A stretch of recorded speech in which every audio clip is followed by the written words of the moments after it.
Good morning everyone and welcome dear all in mathematics class here for class 7th here, and today we are going to learn division of integers.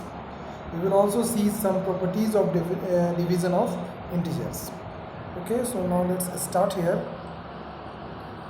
So you can see division of integers is the topic here, and for this we have to see two rules here that I would like to give here.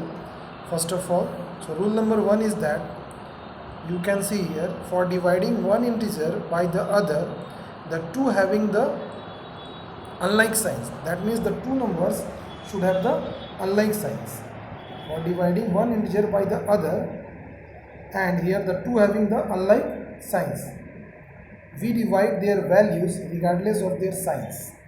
We are dividing their values regardless of their sign. That means we don't have to see their sign during the division of numerical values. Okay, divide their numerical values and give a minus sign to the quotient, because they have unlike signs, means one is positive and the other number is negative. So for example here, minus 54 divided by 6 is minus 54 divided by 6, you can say, right, minus 54 by 6, and it will give result minus 9. 6 into minus 9, you can cut it. The same way, 128 divided by minus 16, then here the divisor is negative. So 128 divided by minus 16 means 128 by minus 16, so it will give result minus 8. 16 into 8, 128, and the outside is numerator, denominator is negative, so that will give the result negative only. The main cause here that the result is negative is that because one of the number is positive and other number is negative here, which are involved in the division here. Now we have to see the rule number 2, where both the numbers, that means dividend and divisor, both are of like signs. That means if one is positive, the other is also positive, and if one is negative, then the other is also negative here. That is rule number 2.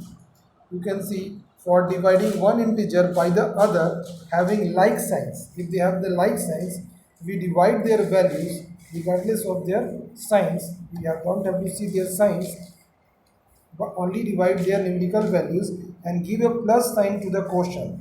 That means they give a plus sign to the result. Okay, so this is 98. You can see this example, 98 divided by 14 is 98 by 14 means it is 7. Okay, now here both the numbers are negative. In the previous example, 98 and 14 both are positive, and here in the next example here, both the numbers are negative. Minus 48 divided by minus 16, so that you can write minus 48 by minus 16. This minus and minus you will cut, so result is 16 into 3, 48. Okay, and this minus and minus you may cut also here. Understood all? That means when the two numbers have the like signs and they are involved in the division here, then the result will be positive. Okay, that means for dividing one integer by the other which have the like signs, then we divide their values only and give a plus sign to the quotient. Okay, now see some properties of division of integers. Okay, so for that you may see here that if a and b are integers, then a divided by b is not necessarily an integer. Yes, it is not necessary that it is integer. It can be a rational number also in that case. So you can write that 17 and 5 both are integers. You are seeing here as for example only, 17 and 5 both are integers, but 17 divided by 5 is not an integer. It is 17 by 5. It is a rational number. Okay, it will give 17 by 5, which is rational number here.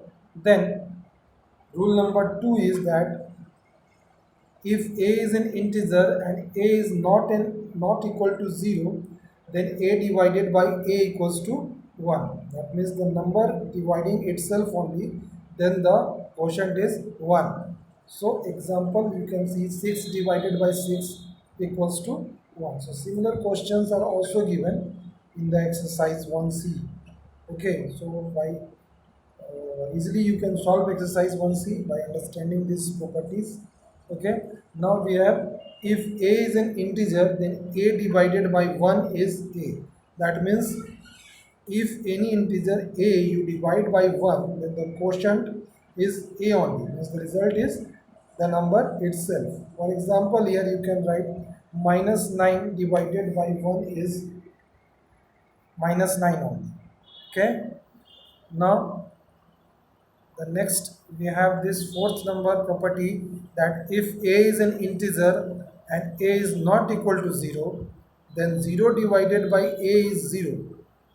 0 divided by a means 0 by a, which will give result 0, but a divided by 0 is not defined because denominator cannot be 0. A divided by 0 is equals to a by 0. Okay, then you will see that 0 is not, 0 cannot be the denominator of any rational number, so that's why it is not defined. So a divided by 0 is not defined here. For example, minus 4 when divided by 0, it is not defined. Okay, it is meaningless value. It is don't have any meaning. Okay, now this way it is completed. Now you can complete exercise 1C thoroughly, and 1.3 of NCRT also, 1 2 3 questions there. Okay, so that's all now, students. Do watch this nicely and understand all the topics here, and do the homework of exercise 1C to all questions. Thank you all of you, and have a nice day.